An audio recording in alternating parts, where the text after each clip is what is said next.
Some people, there we go. So you all should get a recording message at this time. Some people were unable to join us with today's busy schedule, but wanted to just lift up a few pieces from the movement.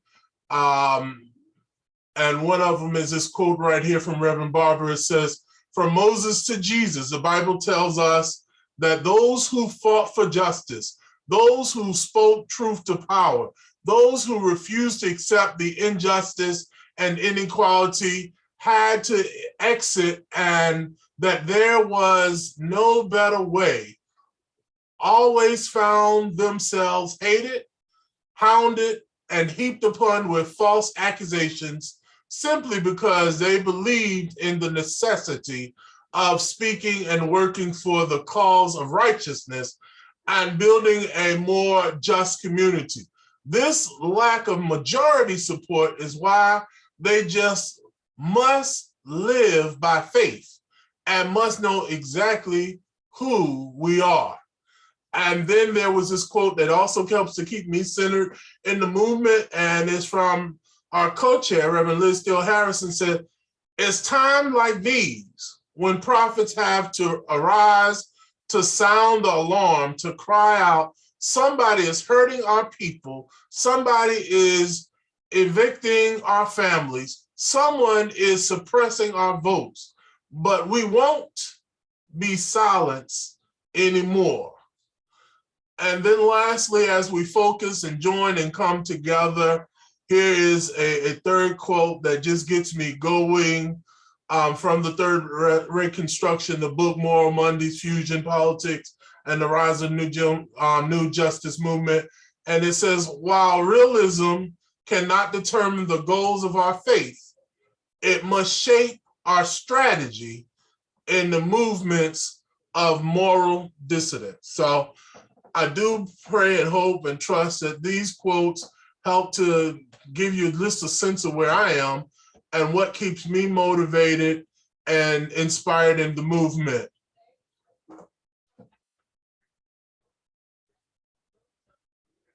Here's the national promo. I wanted to share that early on with you all. We may come back to this, but just give you a sense of where we're going.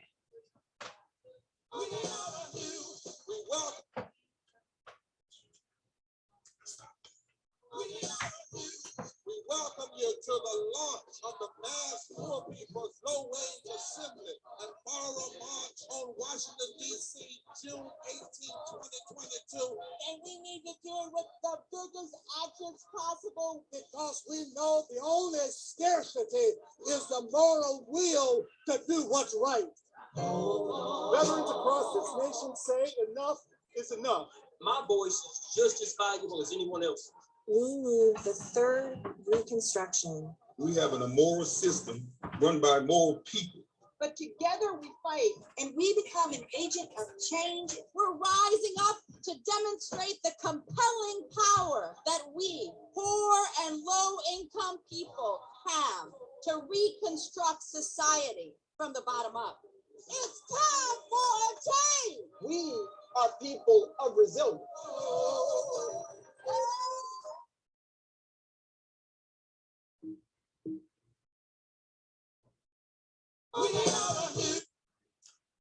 Basically, here's our outlined agenda. We'll go through the intro. We'll have one of the co-chairs, Carrie Taylor, will come and give us a more formal welcome and greetings. And then we'll hear another video skit. Then we'll have the history of the movement by Reverend John G Reynolds. And then we'll talk about our main focuses in South Carolina: quality housing, payday lending, and fair labor. Then we will go into the June 18, 2022 update and information from there. Our announcements and benediction, and then benediction by Ash, and closing music in that order. As we said, we try to keep you here about a little over an hour. So we thank you once again for joining us and being with us. At this time, we'll go to Carrie. Good. Thank you, Reverend Hooker. And I don't know how formal I'm going to be, but I'll definitely make it quick here. I'm Carrie Taylor. I live here in Charleston, where I teach American history at the Citadel, and I serve as one of the 3 tri-chairs of the South Carolina Poor People's Campaign. It's really great to see some familiar names and some familiar faces on the Zoom call, and also to see some not so familiar faces and names, and hopefully before too long, we'll all get to meet in person. I wanted to just quickly provide some background on the Poor People's Campaign, a national call for moral revival.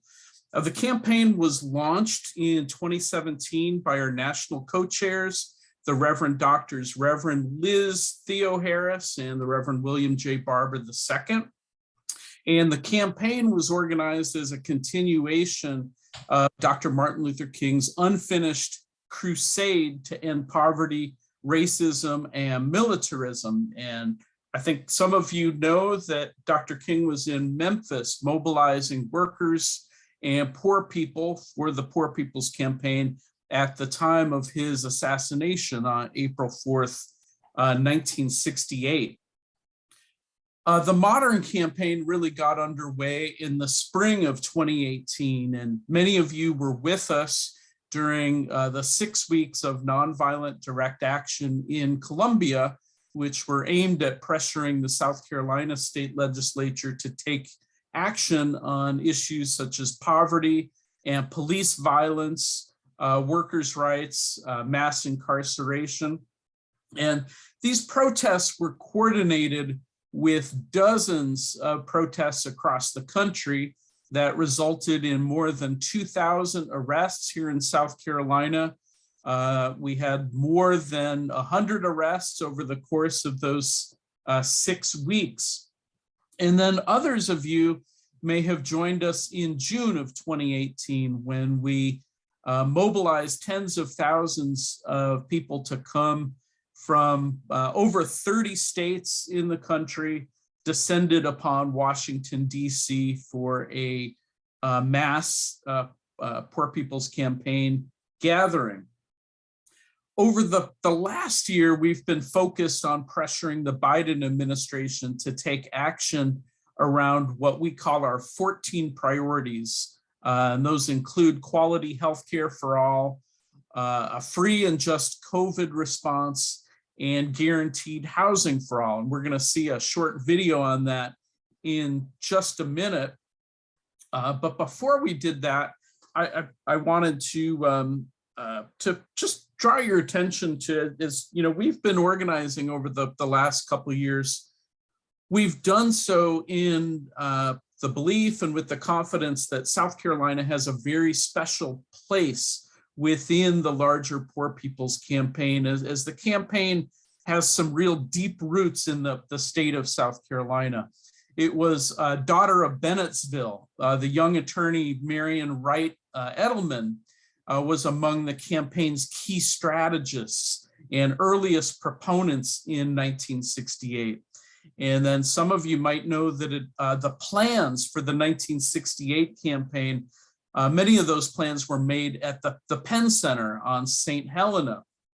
And during the mobilization to Washington, D.C., as part of the Southern Caravan, there were large groups that passed through Charleston and Greenville and gained supporters along the way on the way to Washington, D.C. Once the campaign left Washington, D.C. in the summer of 1968, it was to South Carolina that the Poor People's Campaign was resurrected through the hospital workers' strike of 1969 and through the campaign to organize Black and white steelworkers at Georgetown Steel. Those historic connections have been once again made flesh through the participation of the Reverend John Reynolds from Seabrook Island, who you'll hear from in just a minute. Reverend Reynolds was one of Dr. King's foot soldiers in the Southern Christian Leadership Conference during both the Charleston strike and the Poor People's Campaign of 1968. So we're so honored to have Reverend Reynolds' support and participation. So our history here in South Carolina is deeply tied to the historic Poor People's Campaign. And in that sense, we feel that history gives our work here some added urgency and added importance. So at this point, Reverend Hooker, did you want to play the priorities video? Was that next? Yes, here it comes. Very good.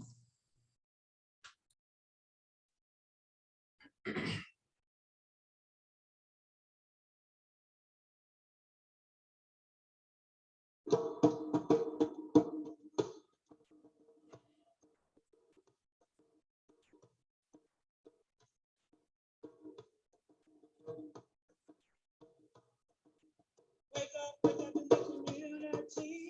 Wake up in the community. Tell me what do you see?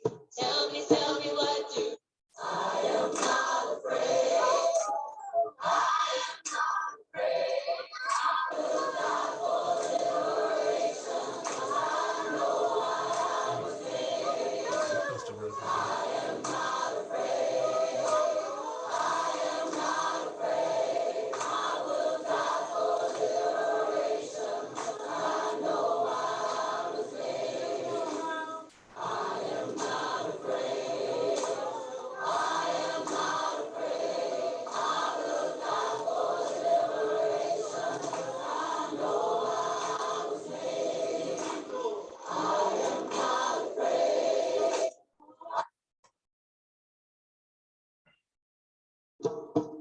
Yeah, stop touching the screen. Sorry about that, y'all. It bumped.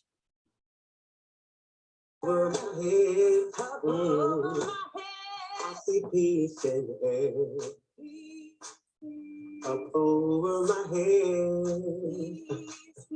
I see peace in the air. Up over my head, oh, I see peace in the air. And I really do believe, I said I really do believe, change is coming out there. Change is coming out there. Up over my head. Up over my head. I see freedom in the air. I see freedom in the air. Up over my head. Up over my head. I see freedom in the air. I see freedom in the air. Up over my head. Up over my head. I see freedom in the air. I see freedom in the air. And I really do believe, I said I really do believe, change is coming out there. Oh, oh, oh, change is coming out there. Oh, oh, oh, change is coming out there. Oh, oh, oh, change is coming out there. Oh, oh, oh.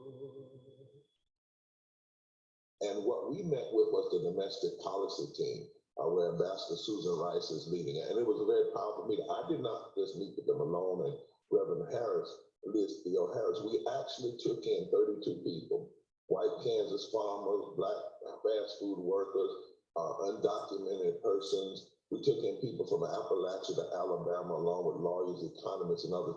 And we presented a 14-point policies for the healing of the nation, a moral and economic agenda for the first 100 days. And what we said with these 14 things, I can do them real quickly. We must enact comprehensive, free, and just COVID relief that lifts from the bottom. We must have guaranteed quality health care that leads to universal health care. We must expand Medicaid immediately, regardless of any pre-existing conditions. Or we must have a raise in the minimum wage to $15 an hour immediately. We must update the poverty measures so we are actually getting a real picture of poverty in this nation.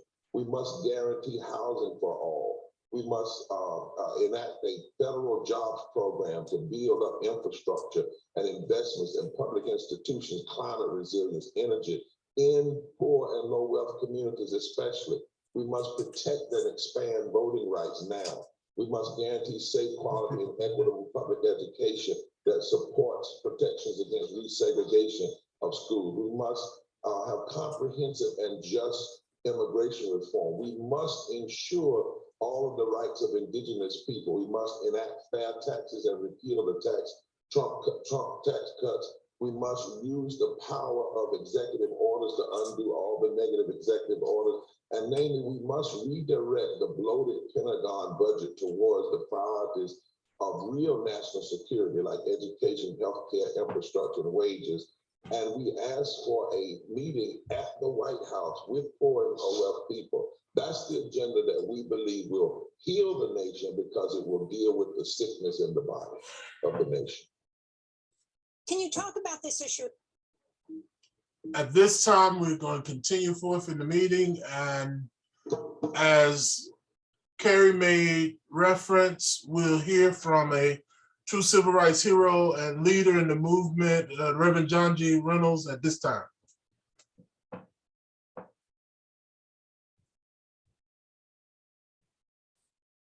There he is, he's talking.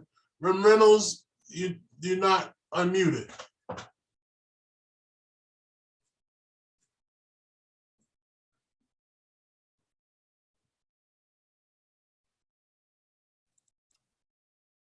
Is that better? Much better. Good. Thank you for having me this afternoon. I'm delighted to be here with you. Resurrection City was supposed to be a peaceful and nonviolent city. But unfortunately, that didn't quite work out the way we had planned it. Initially, I was assigned to work in Providence, Rhode Island, and Boston, Massachusetts. And then New Hampshire was added onto my turf. So after we had been organizing and recruiting people, we left Providence, Rhode Island, went to Philadelphia, where we picked up the other half of the East Coast contingent. And we went from Philadelphia to one of the richest counties in this country, Montgomery County in Maryland. That was an interesting experience within itself. Resurrection City was built on the Mall in DC. Originally, 100 people went to DC to lay out our agenda, our concern, our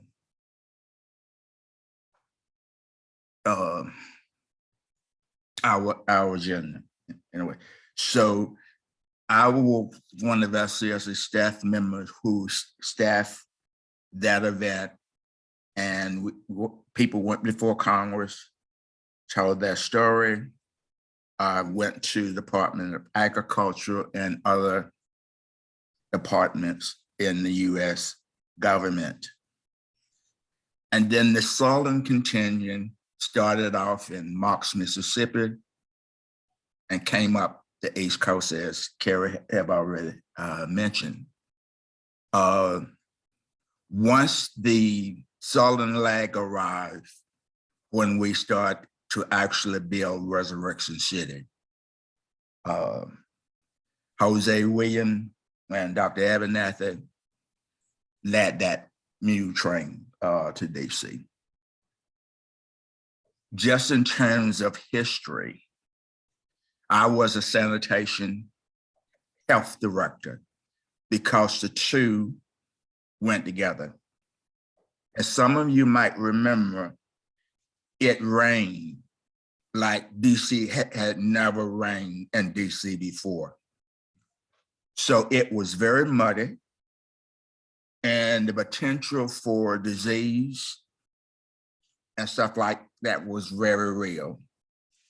It was important that Resurrection City be clean every night so that we didn't have that kind of disease. So that was my job. I just sort of like to mention that Hosea Williams and Jesse Jackson served as mayors of Resurrection City during the Poor People's Campaign. One of the things that we learned we hadn't prepared, you need to remember that mothers brought their kids to Resurrection City. And those kids needed to be fed. And there was no school plan for Resurrection City. So I recruited a family from New Rochelle, New York, and Helene Gotha set up the Freedom School in Resurrection City. I'm sort of rushing this through, but on Solidarity Day, which was the major event, there were roughly 100,000 people who had came to DC. That was a very significant event. You had a lot of celebrities coming to Solidarity Day, but we also had celebrities who had came throughout the campaign. And some of you might remember Robert Koch from Our Spy. He worked on the sanitation detail in Resurrection City for 2 weeks. He did not want a glamour job. He just wanted to do what was necessary. The other just sort of significant event about the Poor People's Campaign in Resurrection City. You remember when Robert Kennedy was assassinated in California. His body was from California to the East Coast. And then his body was brought to Resurrection City. And that was an amazing event. It was emotional because a lot of us were still in mourning from Dr. King's death. And then you had Robert Kennedy lose his life right after that. And we assumed that Robert Kennedy would be one of our strongest allies. And so it was a very emotional event, but it was necessary that poor people was finally able to speak for themselves and not having one else telling their story. And I think that was one of the most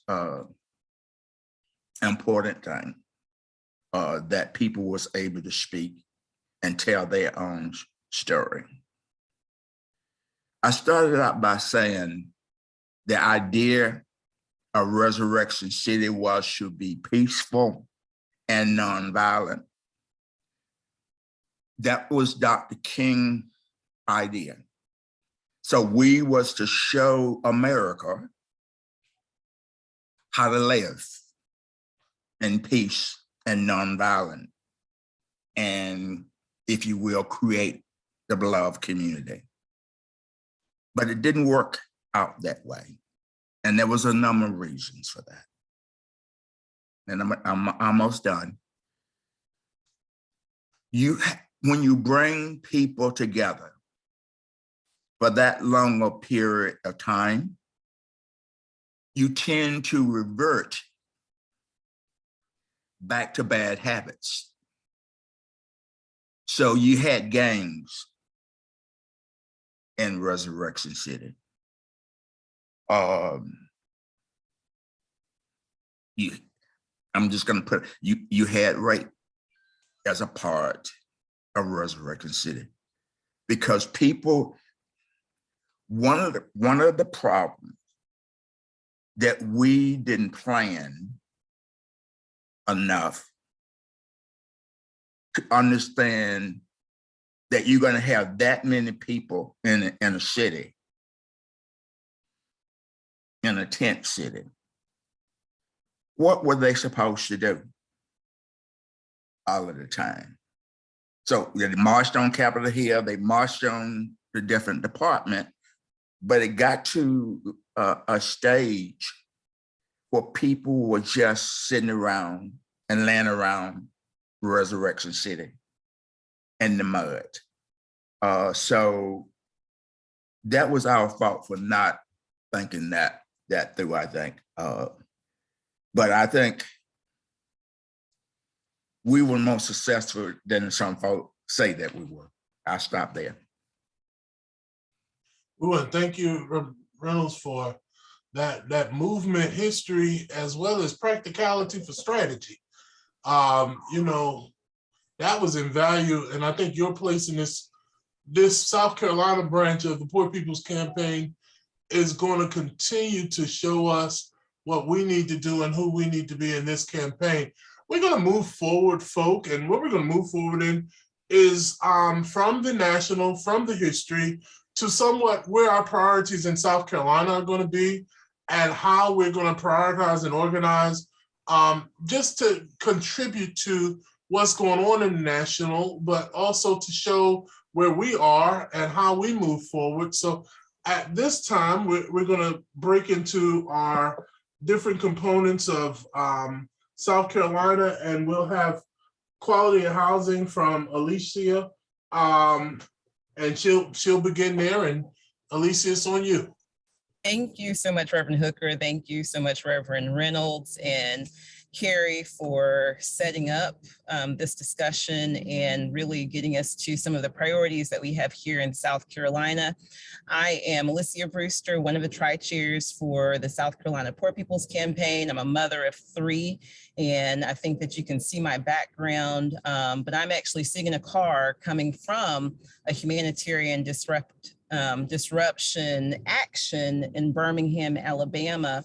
And so I apologize if my internet is a little bit sketchy, but just as we are working, Poor People's Campaign is working around interlocking injustices and addressing those through legislation, climate justice and racial justice, and of course, housing justice are all interrelated.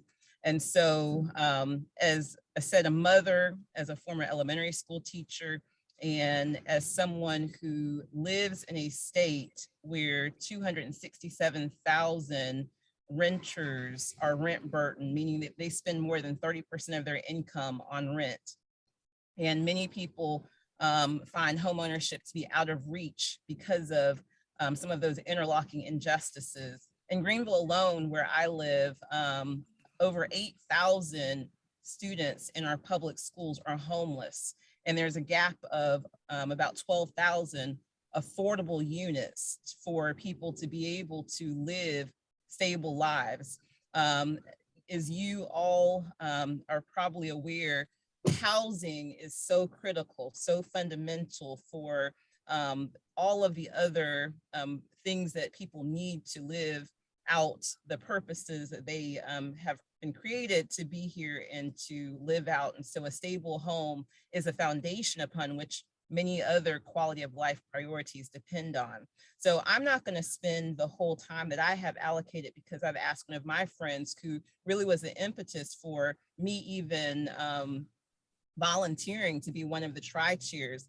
I was awakened at night over the holidays by this just sense of almost helplessness. I have, friends who will call me about their housing situations. And of course, because they are my friends and because I see them in pain, I try to help however I can. But at the end of the day, we cannot wait any longer. And many of you are aware of Dr. King's letter that he wrote about why we can't wait any longer for justice. And I believe that this is one of those times, again, where we can't wait any longer for even the market, or for even policymakers to do what's needed. Just as Dr. King spoke to his fellow clergy, he reminds us today that we must take steps to stop the pain that we see so many of our brothers and sisters, our neighbors experiencing. So we have a series of conversations that we'll be having over the next couple of months. March 13th, how did we get here? And then April 10th, where do we go from here? We're going to learn about the things that have contributed to the shortage of affordable housing that we have in our communities. We're going to hear from community members and families who are impacted by homelessness. We're going to learn about how we can become landlords and be a part of the solution, and how we can develop affordable housing if we have if we're a part of faith communities and houses of worship that have properties that are being underutilized. We're going to also learn about the vote. We know that there's power, we have power in our vote, but also in engaging with our elected officials to actually sign off on just policies like Build Back Better, which would provide us with the largest investment that we have ever seen in American history for affordable housing. It is expected that the Build Back Better framework will expand rental assistance for South Carolina renters. It'll increase the supply of high quality housing through the construction and rehabilitation of over 1 million affordable housing units throughout the nation. And it will address the capital needs of the entire public housing stock in America. We need this legislation to pass. We need to ensure that affordable housing is a part of whatever legislation eventually is passed. So with that, I'm going to ask my friend Kiasha, who is with us today, to share just a little bit about her story. Her story is not unusual, unfortunately, but this is one of the reasons that I felt compelled to have even more of a part in the work that we do with the Poor People's Campaign. So Kiasha, if you will please share a little bit about who you are. And as Reverend Reynolds mentioned, it's not my story to share, but it's definitely my opportunity and my pleasure to be able to provide space for our sisters and brothers throughout our state to be able to share their stories. Hello to everyone. My name is Kiasha Smith. I just got hired to be a new state organizer in Greenville, South Carolina. And I just wanted to come on, as Alicia said, and let you guys inside of my world.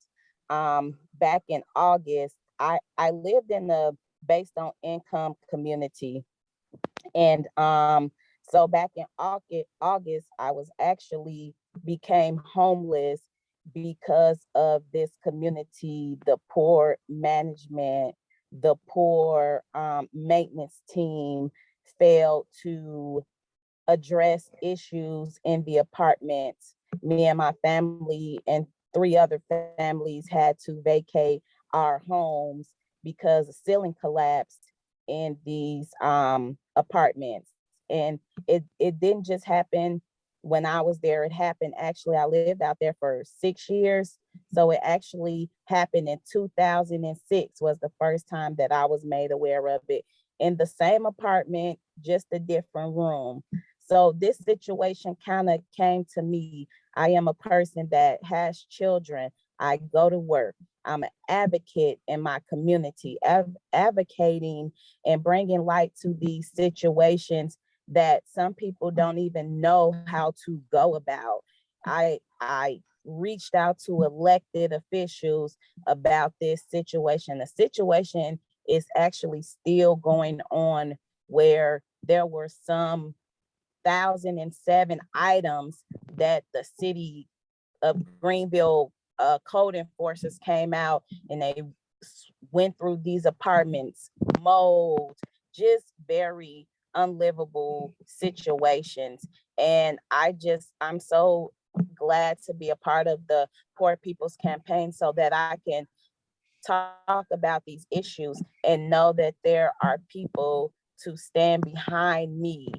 And to get this out to the community so they know that it's people that also stand behind them. Some of these people are intimidated to even talk about the conditions that they're living in or the poor management skills coming from the management of these apartments.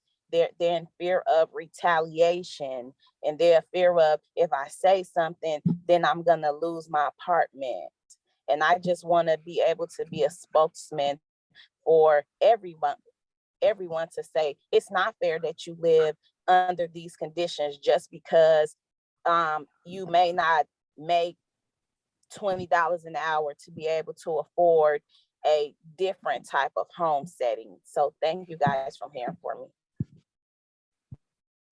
Thank you, Kiasha. We are definitely blessed to have you as part of the Poor People's Campaign. And I believe at this time, our next speaker is Susan Stahl with the South Carolina Fair Lending Alliance. Thanks so much, Alicia, and thanks for inviting me to be here today. I do serve as a member of the steering committee, and I see on our call today, we have two other steering committee members, China Phillips and S.K. Devaney, who are both with Sisters of Charity. And what we are really excited to share with you today is that we have an opportunity in South Carolina to create systemic change through legislative action. We have the opportunity to help hundreds of thousands of people in our state. We need to protect the people in our state from predatory lending practices by capping interest rates and fees on consumer loans. And I know that this group of civically engaged progressive thinkers are just the kind of people who can help us get this legislation passed in our state. So to give you a little bit of history, South Carolina is an unregulated state that is home. We actually have a lot of predatory lenders headquartered in our state. And these lenders can charge whatever rate they want, as long as they file that rate with the South Carolina Department of Consumer Affairs. And just to give you an indication, the highest interest rate filed with by one of these lenders in 2020 was a whopping 800%.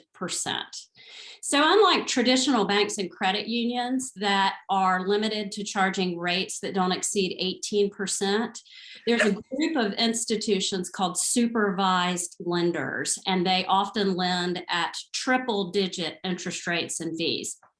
And there's several different kinds of supervised lenders in our state. So first of all, there are finance companies, and these finance companies make installment loans to individuals. A lot of times these loans are collateralized by household goods like TVs and video game consoles. In addition to charging really high interest rates, these lenders also often sell insurance products with their loans. And these products pad the profit margins of the lender, and they further the debt burden of the borrower. Many borrowers have no idea that these insurance products are optional. We also have in our state auto title lenders, and they make loans that are collateralized by car titles. These loans are often in the $1,000 to $5,000 range. So a borrower walks into a title loan office with their car title, and they walk out with cash. So it's really easy, and it sounds pretty good until you read the fine print and start making the payments. So for example, if a person gets a $3,000 title loan for 2 years at a 300% interest rate, and we often see interest rates of 300%, they are going to end up paying back $18,000 to the lender. That is $16,000 in interest and fees in just 2 years. Well, it will not surprise you that many borrowers are not going to be able to afford the $750 monthly payment. And if they cannot make their payments, they may have their car repossessed. Well, we all know that South Carolina is a rural state, so car repossession is a huge problem. When someone loses their vehicle, they may not be able to get to work, to medical appointments, or even to the grocery store. Similar to auto title lenders, we have a lot of buy here, pay here car lots. So that's where you can walk onto a used car lot. They sell the cars as is, and they take title to the car, and will give you a loan to make this purchase. So people end up a lot of times walking off of these buy here, pay here car lots with not only a bad loan, but probably a bad car as well. And then there are payday lenders. A lot of people have heard of payday lenders who will make borrowers that have a checking account, they'll make them a loan for the term until they get paid next. So if someone is paid every 2 weeks, they can get a 2-week payday loan. If the borrower cannot repay their payday loan, they are a lot of times referred to an installment lender. And in South Carolina, it's hard to drive more than a mile or two without seeing a payday lending office. In our state, we have over 900 payday lending stores. Just for comparison, there are 108 McDonald's restaurants in our state. So these payday lending storefronts are everywhere, and that's just the payday lenders, not the auto, title, and installment lenders. So all of these predatory lenders are really highly skilled at reaching their target markets. And the people that they market to heavily are our elderly, minorities, women, and people experiencing poverty. So to reach these people, these lenders use direct mail, and some of their mailings even include a live check that someone can literally take to a bank and cash. These predatory lenders advertise extensively through social media, even online video games that people play. They send text messages to people to encourage them to come in for some easy cash. And while these lenders would like to say that they are providing an important service for underbanked people who have emergencies, the peak months for their marketing efforts are during the weeks leading up to back to school and the months leading up to Christmas. So they are marketing to the desire of every parent who wants to provide the best for their children. People are being encouraged to take out a quick loan to buy items they cannot afford. And so their debt trap begins. Research shows that people who have these high cost loans, it's not surprising, they bear a great deal of stress, and this stress often produces negative health outcomes. These negative health outcomes can impact performance at work, so there's also a business impact. And these lenders suck hundreds of millions of dollars out of our state every year. They are a drain on our entire state. But there is some really great news, and we actually have a solution, but we need your help to make the solution a reality. In 18 states and the District of Columbia, a rate cap of 36% on payday loans has been passed. In 29 states and the District of Columbia, rate caps on auto title loans have been passed. And in 32 states and the District of Columbia, rate caps have been passed on installment loans. Now, 36% sounds like a really high rate to anybody who has good credit, but it is a far cry from the triple-digit interest rates that a lot of people are paying now. And this rate mirrors the rate cap in the Military Lending Act, which protects all of our active duty military personnel and their dependents throughout the country. So at the South Carolina Fair Lending Alliance, we believe that all of our residents, our teachers, our law enforcement officers, our restaurant workers, our nurses, our veterans, our elderly, all of our residents deserve the same protection that is currently provided for active duty members of the military. And on the screen that you've seen, we have actually, in October, we conducted extensive polling in South Carolina, and we saw that 77% of South Carolina voters, and that's Democrats, Republicans, Independents, it's across the political spectrum, 77% of South Carolina voters favor a 36% rate cap. And many of the people who oppose the 36% rate cap believe that it is too high. So the people of South Carolina want a rate cap, and we need to let our elected officials know what we want. Right now, the South Carolina Fair Lending Alliance is finalizing legislation that will cap interest rates, including fees, at 36%. And we are hoping to have this bill introduced in March. So as Reverend Liz Theo Harris said, it's times like these when prophets have to arise to sound the alarm, to cry out, somebody is hurting our people. We need you to help us sound the alarm that predatory lending is hurting the people of South Carolina. So we invite you to visit our website. It's capratesc.com.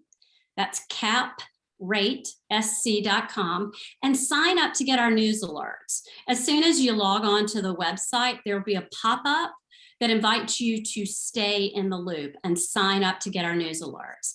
And then once you are on the homepage of the capratesc.com website, there is a tab on the left side that's called Take Action. And when you click on this tab, you can fill out your home information, and it will pull up your South Carolina senator and representative, and it will even generate sample emails that you can send to them. It's really easy to do. And if you would like to, you can either use the sample language or you can write your own personal email.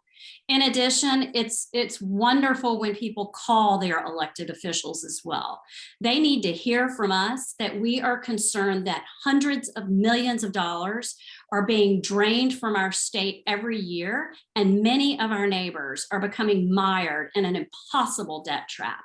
We've got to flood the inboxes of our elected officials with our emails and our phone calls. We have to let them know that we care about this issue and we want a 36% rate cap to protect all people in our state.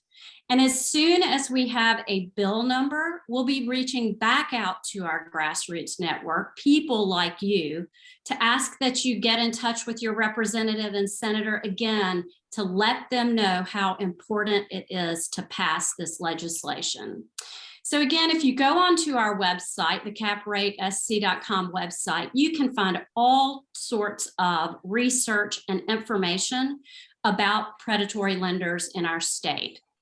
There is a resource on the website that's a video called End the Debt Trap.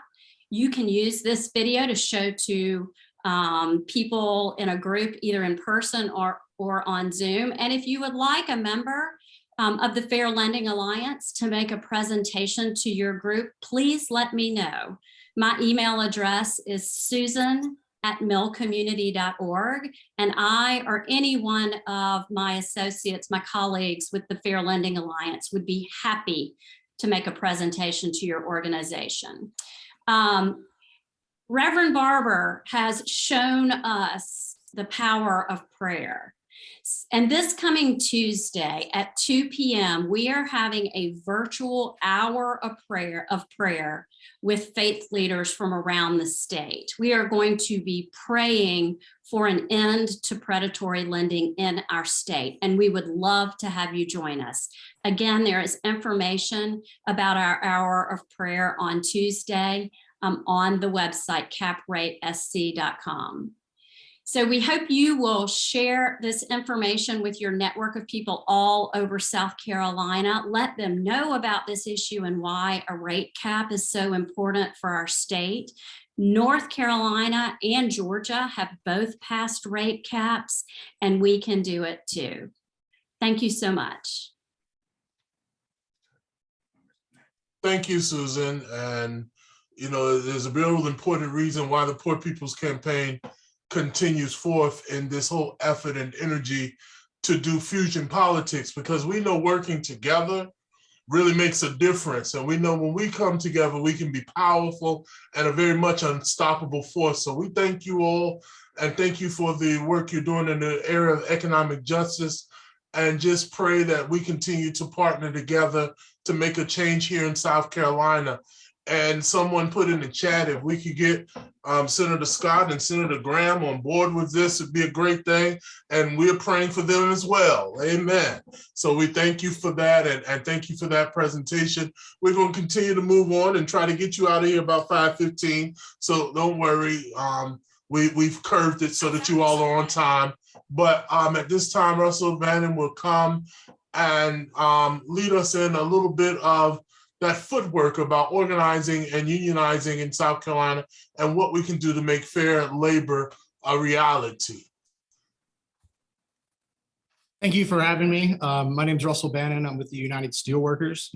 I think a lot of times when we talk about campaigns of unionizing at any place, it seems like it's a union issue, it's a workplace issue. But with this campaign and this coalition, I think especially has shown that at GT Tire, this is a community issue. And that all of our problems that we're trying to address here, whether it be housing, whether it be voting rights, whether it be political power, it all comes from the root cause of not having economic justice. And so by getting economic justice, by fighting for decent wages in the workplace, free of intimidation, that's what we've begun. Reverend Hooker stood with us there at the gates of GT Tire, calling out the company.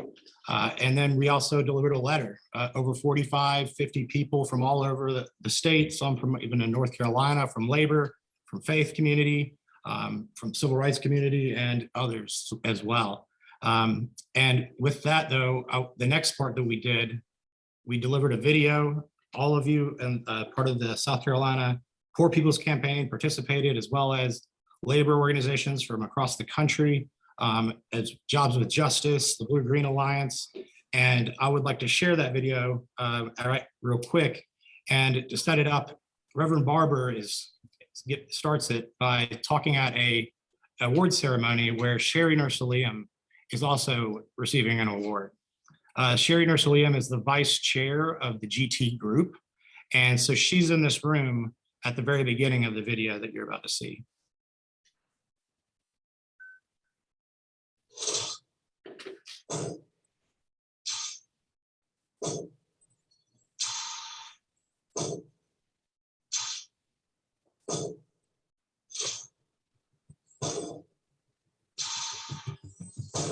I'm here on behalf of a South Carolina company, a poor county, where the workers, when they started organizing for labor unions, the company hired people to pour manure down on the side of the roads and the streets where they had to walk to go door to door to ask people.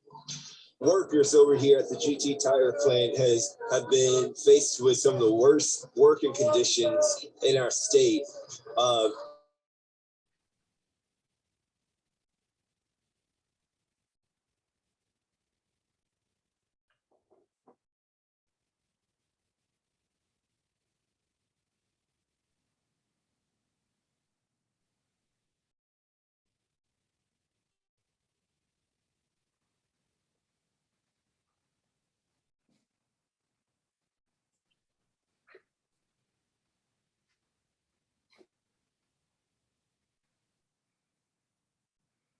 We're not muted.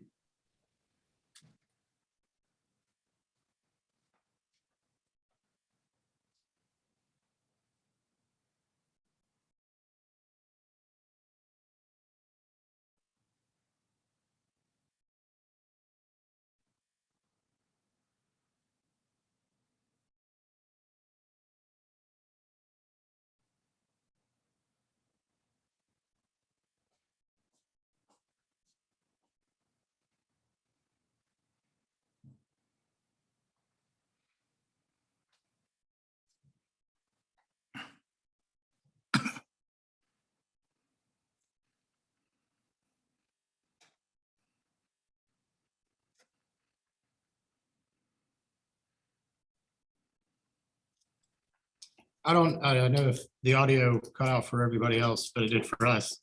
But that video is clips from when a community coalition of over 45 people came to Richburg, South Carolina, which is in a rural area on a main road, and demanded that GT allow workers to have the right to freedom of association, allow workers to do so without fear of intimidation. And with that said, I think there's no better person to talk about what's going on at GT Tire than Kathy Rice, who actually works at GT Tire. Hi, my name is Kathy Rice. Thank y'all for having me. From Winsboro, South Carolina. I work at GT Tires. I've been there for 4 years. I'm a VI inspector, which called visual inspector. And I'm working with my group. I'm joining with my coworkers to organize a union. Why? Because of the low pay we get, the workers till they burn us out 12 hours a day. We supposed to be off every weekend, gotta work 1 day out of our weekend, 12 hours, gotta work 1 hour our days during the week, 12 hours. So really just get 1 day off, which I say like 3 or 4 days a month. And it's mandatory that we work. We don't have no freedom of speech. We are, like for instance, on my job, I was there, say 6 months for somebody, the next person came in. Well, they'll bring somebody that they know off the street, and I would have to train them, my job, and they make more than me. Right now, that person is a lead. I was there 4 years, she probably came like 6 months after me. Not only that, they got a lot of safety issues in GT Tire too. One of my coworkers got trapped in the machine for 45 minutes. They didn't know how they was gonna get him out. Also, I was working under unsafe condition. I had a stack of tires fell on me. And I think this is the worst job that I've ever been treated on. Not only me, but some of my coworkers I've seen suffer. I've seen them work in heat, they pass out. They go home and they still get pointed out on the employment system. I think that's unfair. And not only that, I think we should be treated with dignity and respect. And thank the ones, Reverend Barber, for speaking out for us. And I also thank the churches, the neighborhoods, the unions, and my neighbors. And I hope that Reverend Barber continue to speak for us to move to this next level, because we really, I think, got a lot of work and they need to be educated on a freedom of speech, because a lot of them are very afraid to speak. Some of them so scared they're gonna lose their job. We had some go out with COVID that didn't even come back. And I mean, these people that had families and lost their homes and their cars. And I mean, I'm just hoping that some of y'all continue to help us and move to the next level at GT Tire. And thank y'all for having me speak.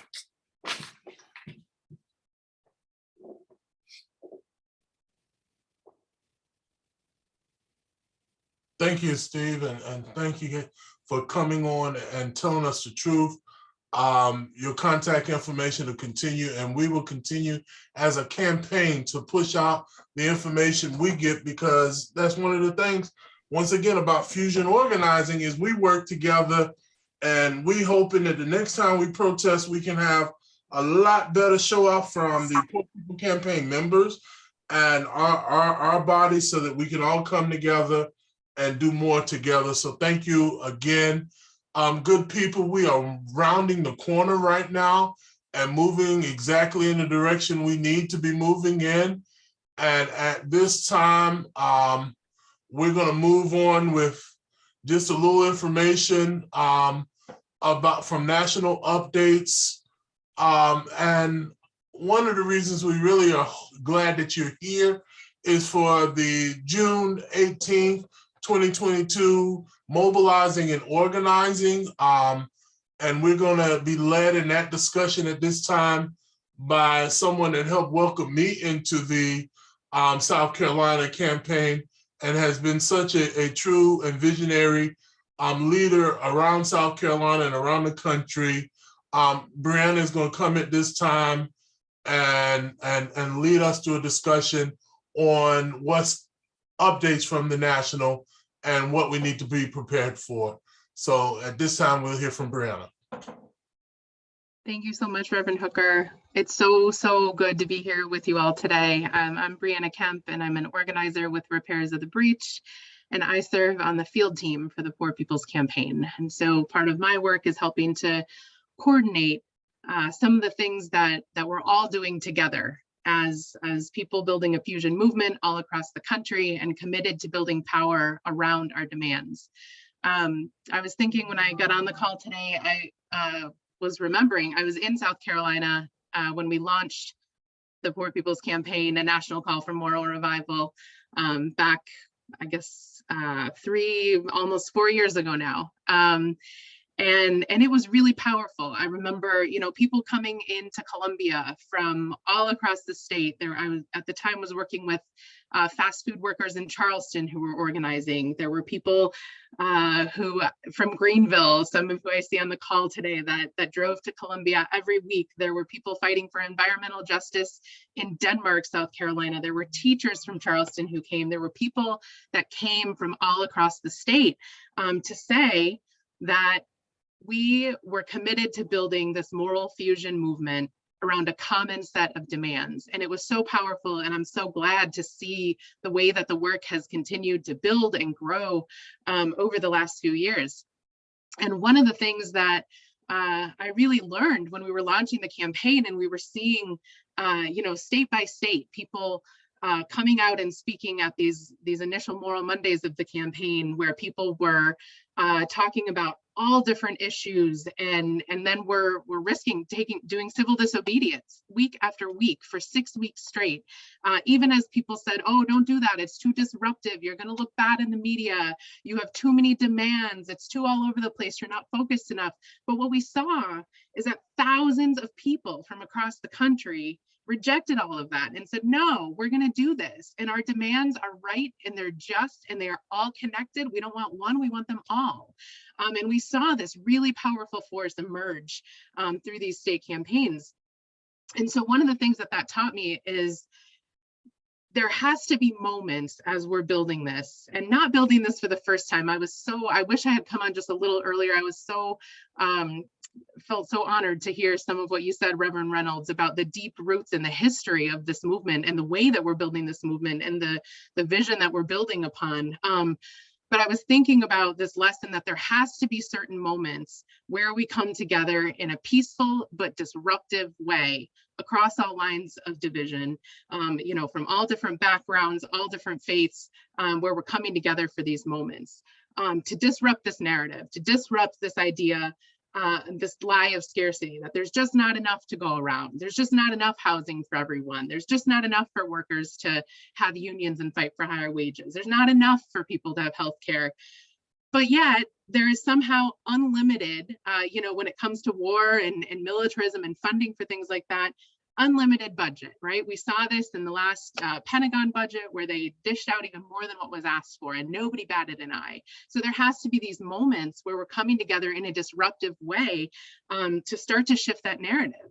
And so that's what's happening on June 18th. It's a continuation of work that has been building and growing for the past 3 years in this campaign, but certainly actually for the past 50 plus years of this movement building work.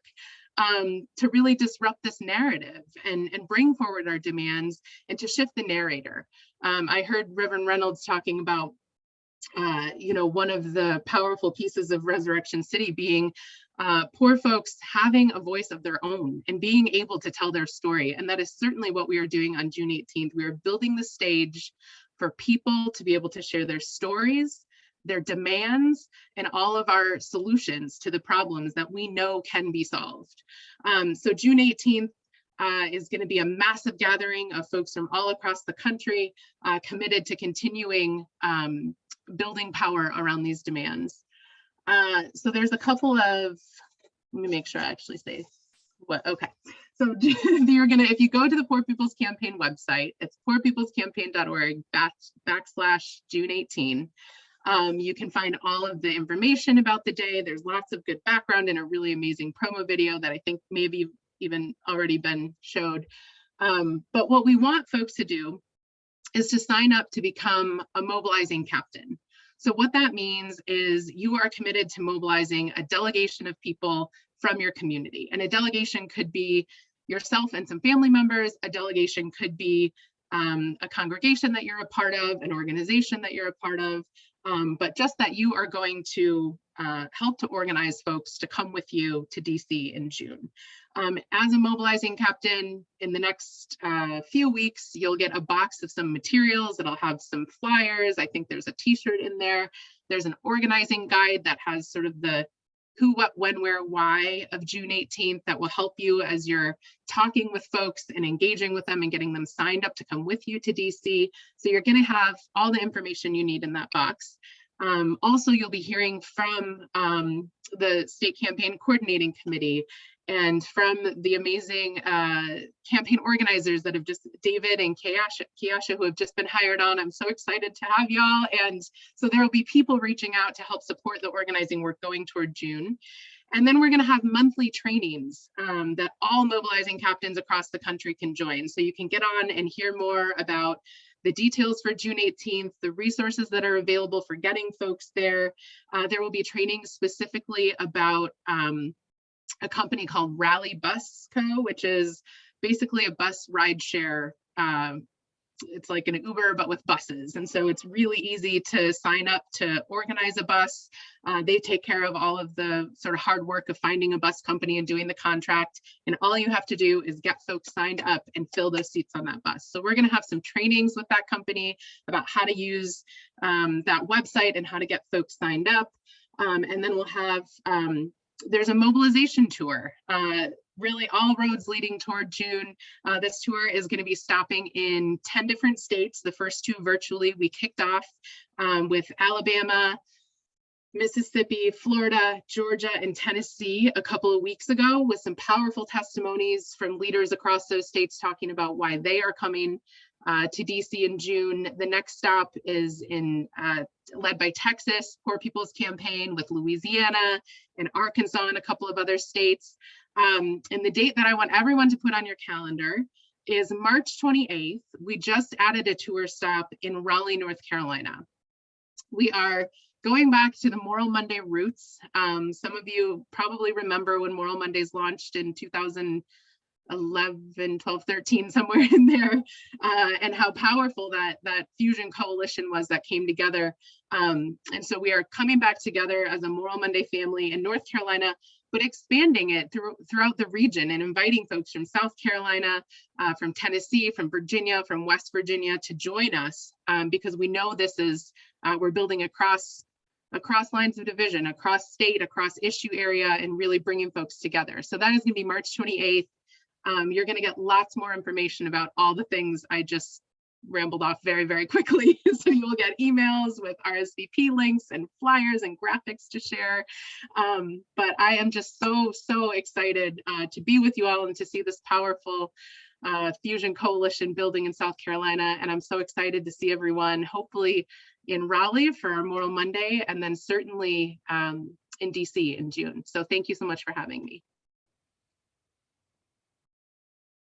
Thank you so much, Bria. And you know, we always depend on you to keep South Carolina at the forefront and informed and help us along the way in this journey. And thank you for all that you do and continue to do. Well, we are moving right along and we're about to wind up at this time.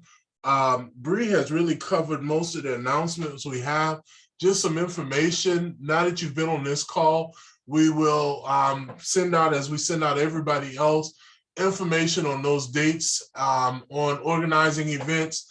And we're asking you simply to consider to be a bus captain, to be a leader in this movement, to continue to help us partner with other groups and are doing our fusion organizing.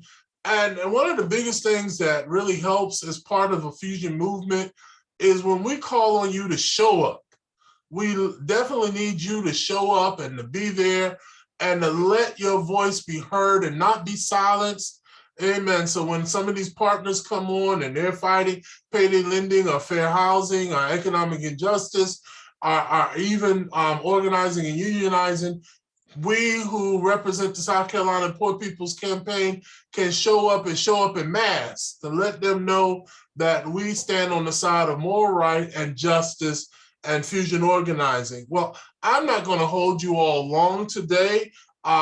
Next, we're going to hear from Ash. Ash is on, and Ash is going to give us our civil benediction, and then we'll go from the civil benediction to our closing theomusicology.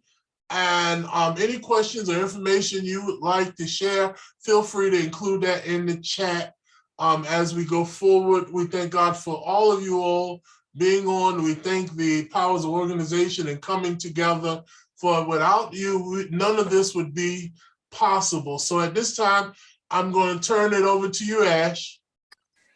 Thanks, Reverend Hooker. Thank you all so much for being here. Thank you for joining us at the South Carolina Poor People's Campaign and hearing about some of the exciting stuff we have coming up.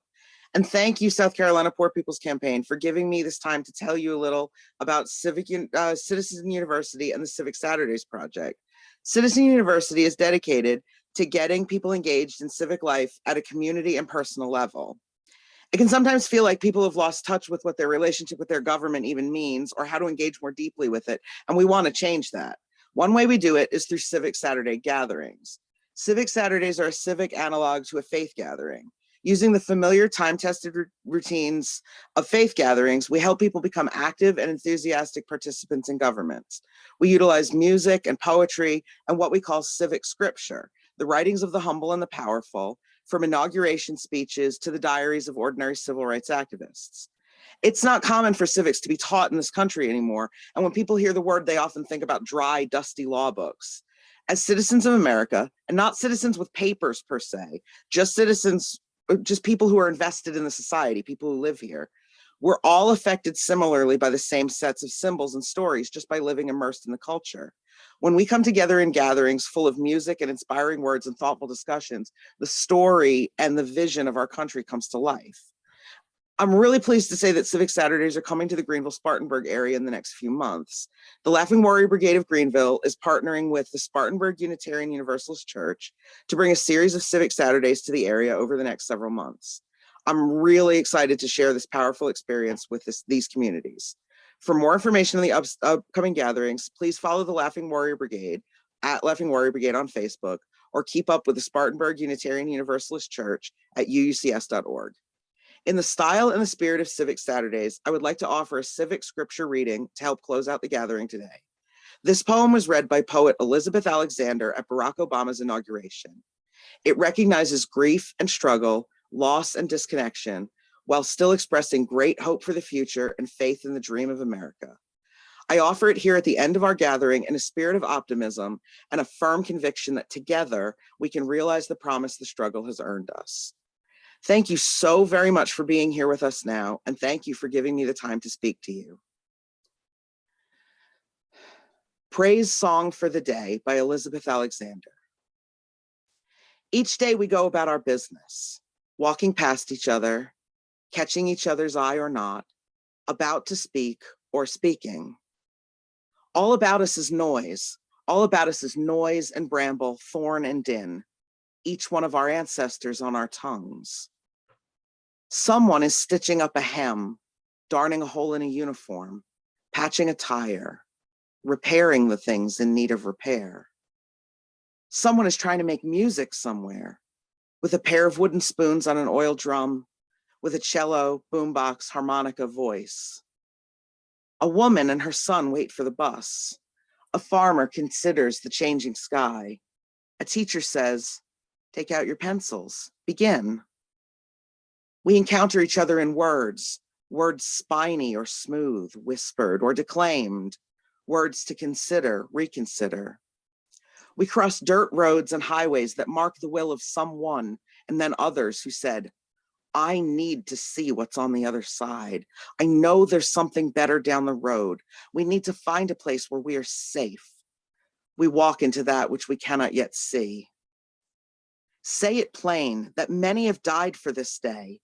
Sing the names of the dead who brought us here, who laid the train tracks, raised the bridges, picked the cotton and the lettuce, built brick by brick the glittering edifices they would then keep clean and work inside of. Praise song for struggle, praise song for the day, praise song for every hand-lettered sign, the figuring it out at kitchen tables. Some live by love thy neighbor as thyself, others by first do no harm or take no more than you need. What if the mightiest word is love? Love beyond martial, filial, national, love that casts a widening pool of light, love with no need to preempt grievance. In today's sharp sparkle, this winter air, anything can be made, any sentence begun, on the brink, on the brim, on the cusp. Praise song for walking forward into that light. Thank you so much. It's been a singular honor to speak with you today. And we do want to reiterate a total thanks for all our speakers, from Russell to Kiasha to Kathy to Brianna to especially to Ash and to Carrie and Alicia. And we thank God for our roving theomusicologists being on, as well as Paul and all of you all that took the time and found it not robbery to get involved and learn more about the Poor People's Campaign today. And I do challenge you all to get organized. And from another movement, it's time to get ready to get on the bus. So we are looking forward to you being on the bus and being involved with the Poor People's Campaign as we move forward in this next level. We will send out a link to these slides so that you can have all the videos. If you save your chat, you'll see some of the videos are also included, links to which I think, Russell, that video faded out a little bit, so there's a link directly to that. From time to time, find our Facebook page where we are posting national and South Carolina information. And unless there's something else from Carrie, and we're gonna close out with my favorite song from the movement, the one that does me the most joy and brings to me a lot of understanding and power. We'll close out with that song. And as I said earlier, thank you all much for being with us and joining with us today where you are in your place. Continue to, as we say in the movement, move forward together without taking one step back. This song that we're about to learn is a song that's entitled "Somebody's Hurting My Brother." Now, this song was actually born in a town hall meeting around coal ash. And the meeting came about because Duke Energy was spilling coal ash into poor Black and brown and poor white neighborhoods. After hearing testimony after testimony of people who were impacted physically and mentally by the coal ash, this song came as an inspiration of those testimonies. So I'll call to you, somebody's hurting my brother, and it's gone on, and your response is far too long. Yes, it's gone on. Far too long. It's gone on. Far too long. Somebody's hurting my brother, and it's gone on. Far too long. Now the end is, and we won't be silent anymore. We'll say that together. And we won't be silent anymore. Okay? And so we'll try the rehearsal version, which goes, oh, somebody's hurting my brother, and it's gone on far too long. Yes, it's gone on far too long. I tell you, it's gone on far too long. Oh, somebody's hurting my brother, and it's gone on far too long. And we won't be silent anymore. And we're gonna put a little rhythm to this, okay? We're gonna speed up this a little bit. Too fast.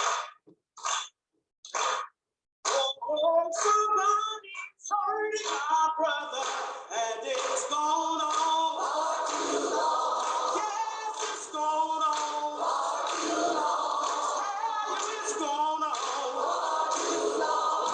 Oh, somebody's hurting my brother, and it's gone on far too long. And we won't be silent anymore. Somebody's hurting my sister, and it's gone on far too long. Yes, it's gone on far too long. It's gone on far too long. Somebody's hurting my sister, and it's gone on far too long. And we won't be silent anymore. Did you hear? Somebody's causing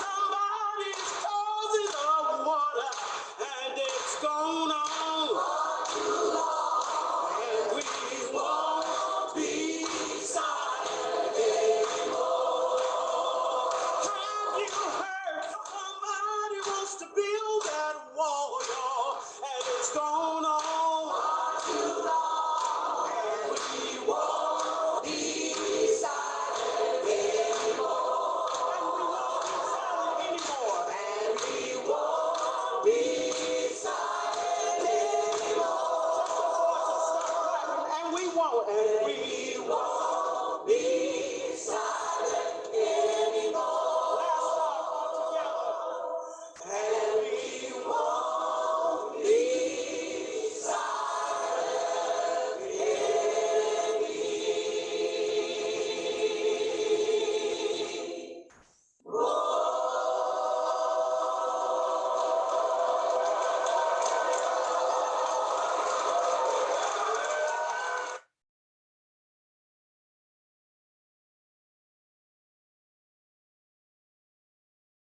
Good evening, everybody. Good night.